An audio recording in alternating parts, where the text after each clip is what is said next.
भगवान शिव की कृपा किसको कहते हैं, उदारता किसको, करुणा किसको, दया किसको। अपाला शिव की साधना से कुशाश्व के साथ में उसका विवाह हो गया, कुशाश्व के साथ में परिणा गई। अब जरा विचार करिए कि शरीर में चर्म रोग हो और विवाह हो जाना कितना कठिन है, पर उसकी कृपा जब होती है सब कार्य अपने आप होने लगते, अपने। सोचो नहीं वो भी हो जाए तो समझ लो शंकर जी की बड़ी उदारता है, शिव जी की बड़ी कृपा है। जो सोचा नहीं तो भी हो गया। आप में से कई माताएं भाई ऐसे होंगे जिन्होंने सोचा ही नहीं होगा कि हम क्या इतने करीब में बैठकर शिव महापुराण की कथा सुन लेंगे, तो ये तो उसकी उदारता हो जाए तो समझ लो कृपा। सोचा ही नहीं तो भी हो रहा है। प्रभु आपकी कृपा से सब काम हो रहा है, करते हो भोले बाबा मेरा नाम हो रहा है, भोले आपकी कृपा से सब काम हो रहा। सोचा ही नहीं तो भी हो रहा। अपाला का विवाह हो गया, चली गई विवाह कर कर अपने पति के गांव घर, पर शरीर में रोग और बढ़ता चले गया। चर्म रोग इतना बढ़ गया कि शरीर में गंध आने लगी। पति ने ले जाकर उसको जंगल में छोड़ दिया। जंगल में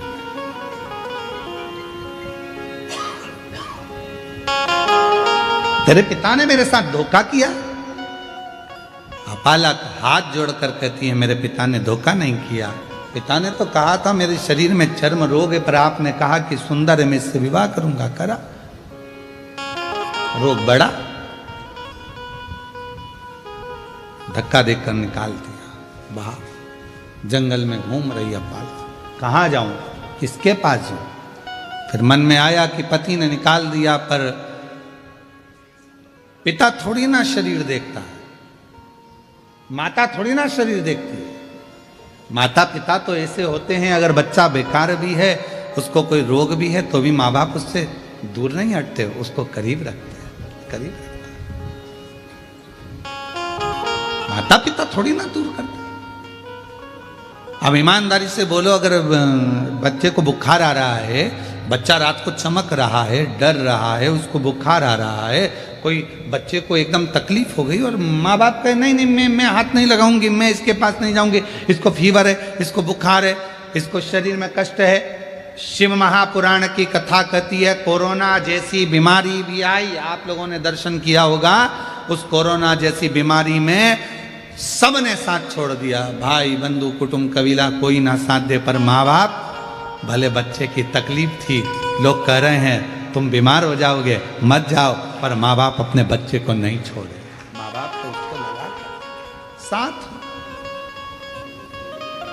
माता पिता, अपाला को लगा कि मैं कहाँ जाऊं, पति ने निकाल दिया, वन में छोड़ दिया, कहाँ घूमूंगी, शरीर में रोग है, चल क्या चली।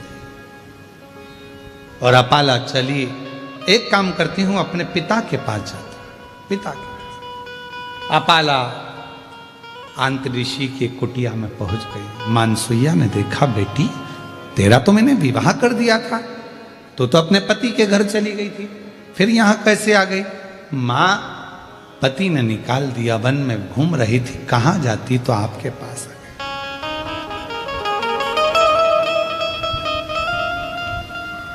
मेरी जीजियों,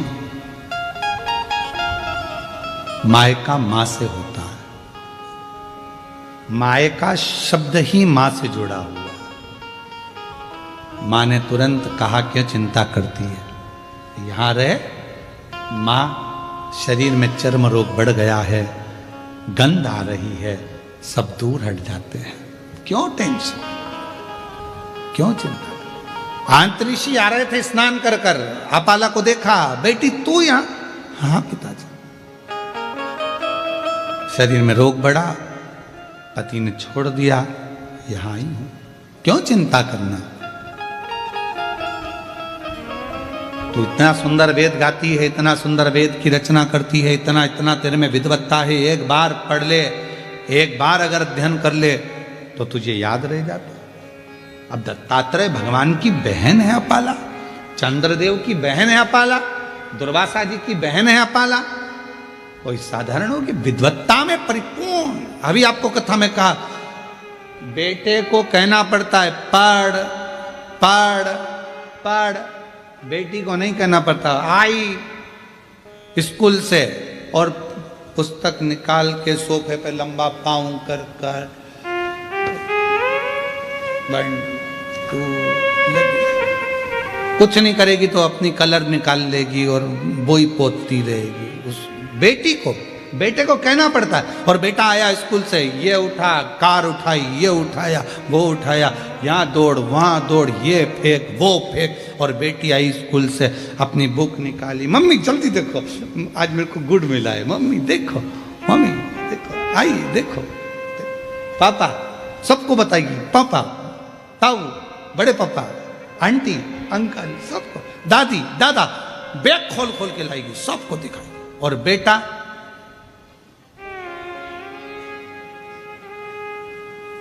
मम्मा का मोबाइल लेकर बैठा, पापा का पेन लेकर बैठा, पर बेटी उसको नहीं कहा जाता कि तू कुछ कर।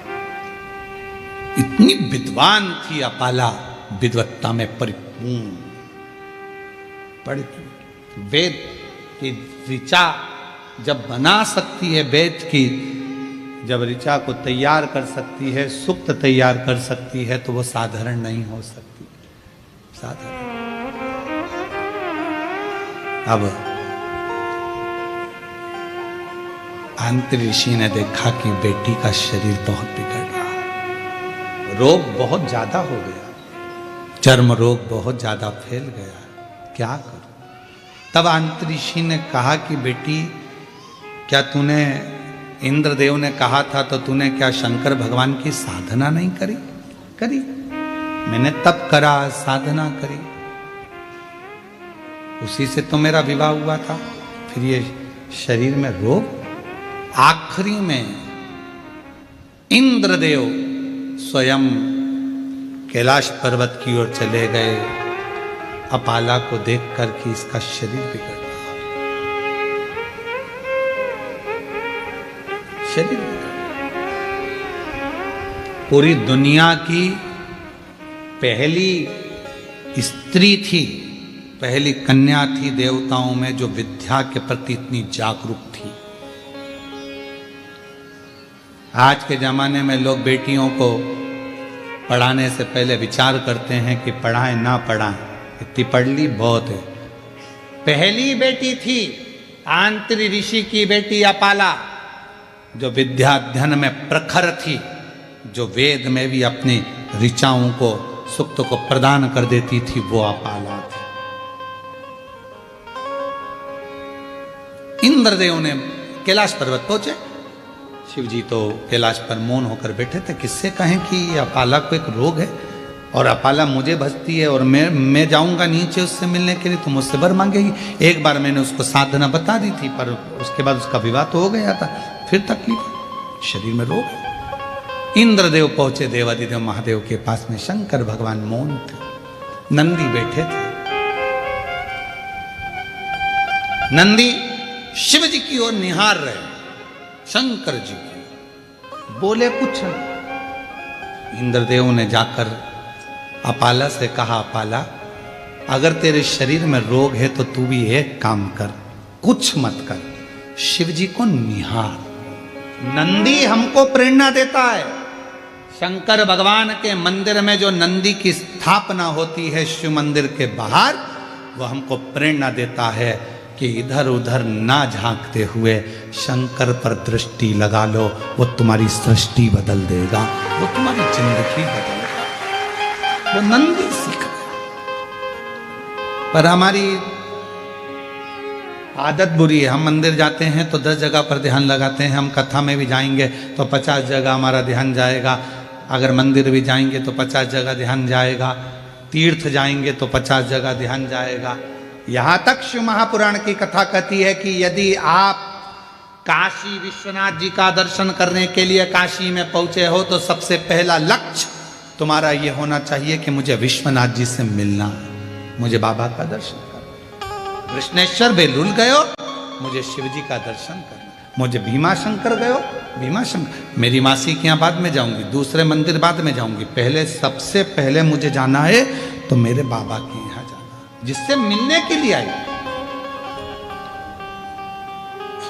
आप लोगों ने कथा में सुना कि नहीं सुना? हमने एक बार कथा में कहा था कि आपके घर के पास में अगर शंकर जी का मंदिर है, आप वहां जा रही हो ना, आपकी पड़ोसन कितनी भी अच्छी आपकी बेस्ट फ्रेंड है, आपके रिश्तेदार रहते हो, कुछ भी रहता हो, पर आप शंकर जी के मंदिर से जब वापिस आओ तो किसी के दरवाजे पर रुकना नहीं, सीधे अपने घर पर आना।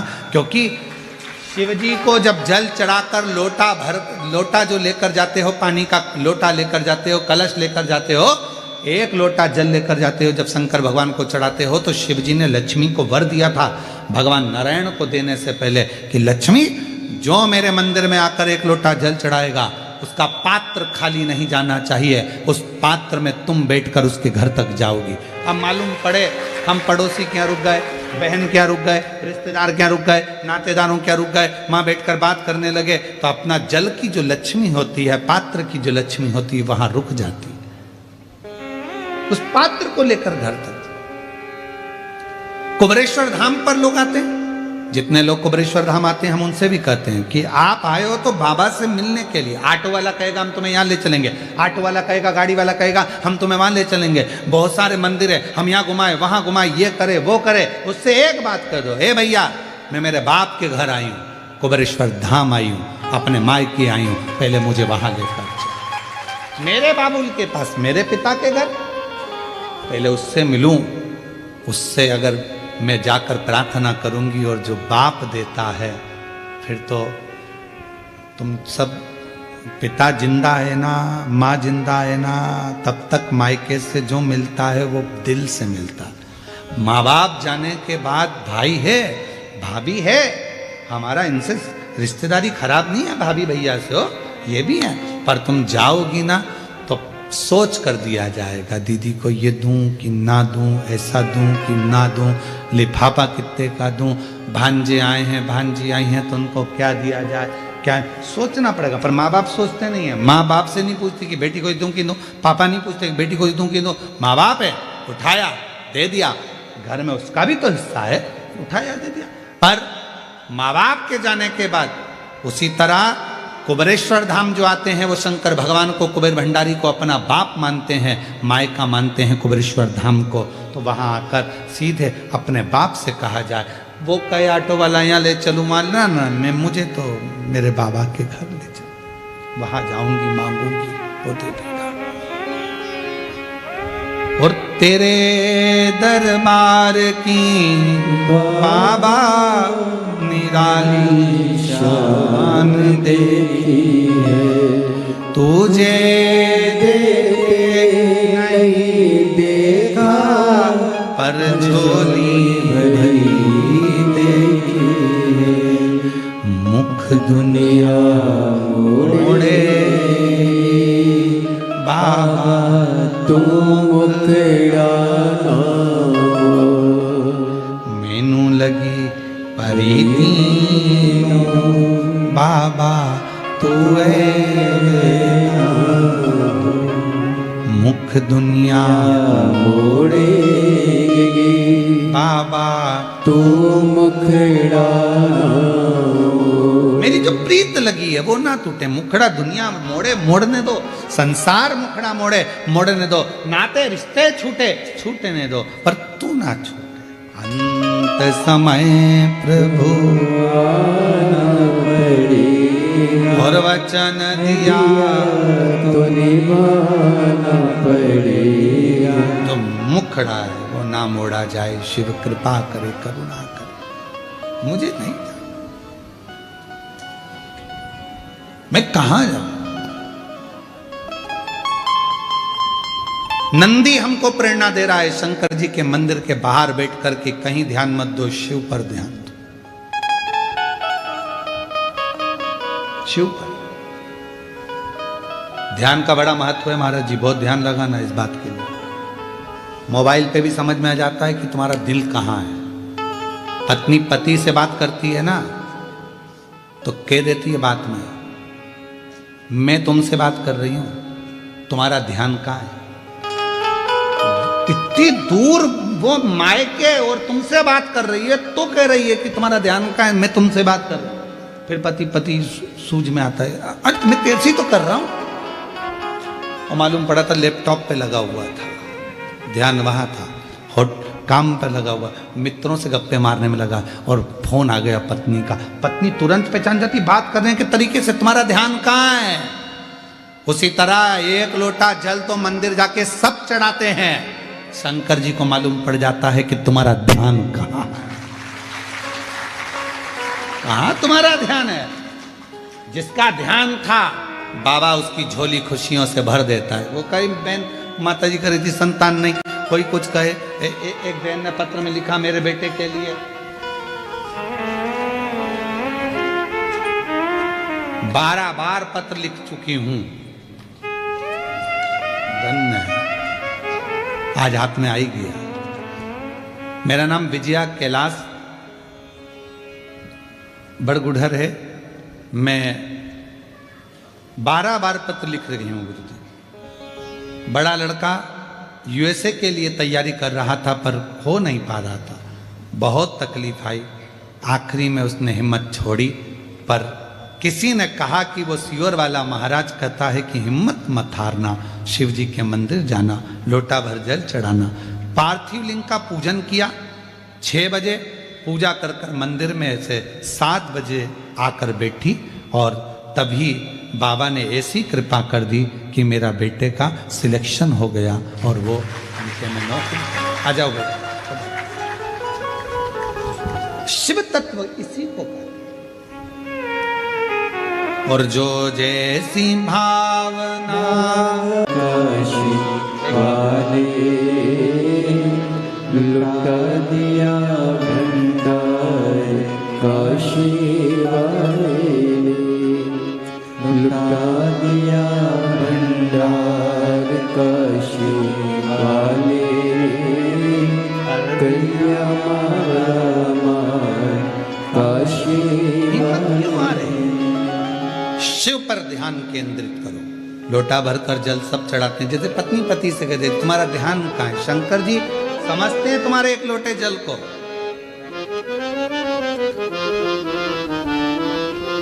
जिससे रोज रोज मिलते हो ना, उसका व्यवहार सामने आ जाता है। तुम रोज रोज एक लोटा जल चढ़ाते हो, शंकर जी अच्छे से जानते हैं लीलाबाई कैसी है, मेरू प्रसाद कैसा है, क्या मांग रहा है, क्या चाहता है, उसको मालूम है।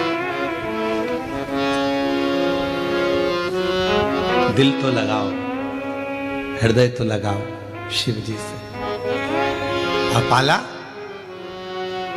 इंद्रदेव ने कहा तुमने शिव की साधना करी? हाँ। तब करा?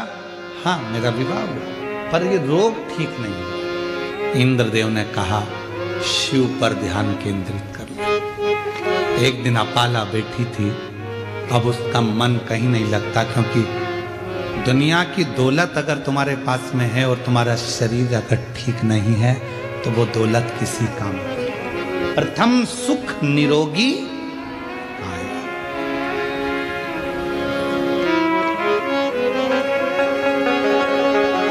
एक बार हम कथा करने के लिए गए और एक बहुत बड़ा हॉस्पिटल था। उस हॉस्पिटल में पहुंचे तो कोई अपने बाप के लिए, कोई अपने बेटे के लिए, कोई अपनी पत्नी के लिए, कोई अपनी माँ के लिए, कोई पति के लिए अटैची भर भर कर पैसा लेकर खड़े थे कि ये रोग ठीक कर दो। बहुत मुश्किल, बहुत मुश्किल। प्रथम सुख निरोगी काया। और मेरा पूरे सनातनियों से, पूरे विश्व में बैठे हुए शिव भक्तों से निवेदन है, मेरा बेटा बेटियों से, मेरे माताओं से, मेरी जीजियों से, मेरे जीजाओं से, मेरी माओं से, मेरे बाबाओं से, सबसे निवेदन करता हूं, एक लोटा जल शिवजी के मंदिर में जाकर चढ़ाना प्रारंभ कर दो, तुम्हारी जिंदगी के 80% दुख शंकर जी काटना प्रारंभ कर देंगे। जाओ बिना संकोच के, बिना सोचे समझे। लोग ताना दे, हंसे, व्यंग करे, करने दो, पर अपन चलो अपने शंकर के धाम, शिव के धाम। कोई कहे गुरुजी मैं तो अच्छी हूं, क्या करूंगी मंदिर जाकर। बात का समय किसने देखा? कोई को मालूम है समय कैसा आ सकता है, कैसा समय आएगा ये किसको मालूम है। जाओ शिव को जल चढ़ाओ। अपाला शिव की साधना करी, हाँ तब करी, हाँ। अब शंकर जी को निहार रही थी, वहीं से तुमरुका जी निकल कर जा रहे थे। तुमरुका जी ने अपाला को देखा, रोज बैठी रहती है, शिव जी को देखती रहती है। इसको ना जाने किसने कह दिया कि नंदी जैसे बैठ जा शंकर को देखने के लिए। तुमरुका जी ने कहा अपाला अभी तक तूने शिव जी की आराधना करी, साधना करी, तप करा, शंकर जी का पूजन किया क्या तूने? शिव तप से ज्यादा पूजन से प्रसन्न होते, शिव साधना से ज्यादा पूजन से प्रसन्न होते। तो एक काम कर, शिव मंदिर तो रोज जाती है, शंकर की आराधना करती है, शिव के ऊपर एक लोटा जल समर्पित करना प्रारंभ कर। जल, हाँ। अपाला ने एक लोटा जल चढ़ाना चालू करा। आज इंद्रदेव भगवान शंकर के पास पहुंच गए, शिव के नेत्र खुले हुए थे। शिव जी से प्रार्थना करी, मेरी बेटी है अपाला, वो बेटी अपाला जिसने रचनाएं करी हैं, वेद और शास्त्र उसके कंठस्थ हैं, वो अपाला चर्म रोग से ग्रसित है, कुछ करुणा करो। शंकर भगवान तो कुछ नहीं बोले, पर इतने में नंदी ने कह दिया अपाला कल शिव जी को जो जल चढ़ाएगी, चढ़ा हुआ जल इंद्रदेव तुम झेल लेना, उस जल को अपाला के शरीर पर डाल देना, उसका चर्म रोग समाप्त हो जाएगा। अपाला के शरीर पर, और अपाला जल चढ़ाई। हमने एक बात कही थी, आप लोगों के स्मरण में है कि नहीं है वो हमको नहीं मालूम, याद होगा तो आप जरूर बताओगे। शिवलिंग है, जलाधारी है, ये शंकर जी, जलाधारी पार्वती जी, जल बहता है यहाँ गणेश, कार्तिकेय, अशोक सुंदरी। बोला था ऊपर जो जल बहता है वो शिव जी की 5 बेटियां, जया, विषहरा, शामरी बारी, दौतली। जो जल बहकर जाता है, जिसको लांगा नहीं जाता, जहां से जहां तक जल जा रहा है उसकी दूरी पर सबसे पहला स्थान इंद्र का, वरुण, गरुण, देव, 33 कोटि देवता उस जल को लेने के लिए खड़े रहते हैं। ये जल इंद्र ने झेला, ये जल, और वो जल झेल कर इंद्रदेव ने अपाला के शरीर पर डाल दिया। जैसे ही डाला, अपाला समझ नहीं पाई आज हल्की सी पानी की बूंद कहां से है। कभी कभी एक थोड़ा सा अगर जिसकी शिव भक्ति प्रबल हो जाती है, जो शिव जी को बहुत मानने लगता है, शंकर उसको प्रेरणा देते। कभी कभी आप शंकर जी को जल चढ़ा रही होती हो, मंदिर में कोई नहीं होता, तो भी हल्की सी पानी की बूंद तुम्हारे चेहरे पर, शरीर पर आ जाती है, समझ में नहीं आता, कोई नहीं है, पानी का छींटा कहां से आया। तुमने दूसरे से पूछा क्यों जलवृष्टि हो रही है क्या, कोई ने पानी डाला था क्या, कोई ने कूलर चालू करा क्या, कोई ने पंखा चलाया क्या, ये पानी का छींटा मेरे ऊपर कहां से आया। तुम्हें समझ नहीं आता, तुमने जो शिव जी को जल चढ़ाया है, भक्ति से जो मांगा था, इंद्र ने वो ले जाकर तुम्हारे ऊपर ही सिंचन कर कर तुम्हें दुख से मुक्त करा।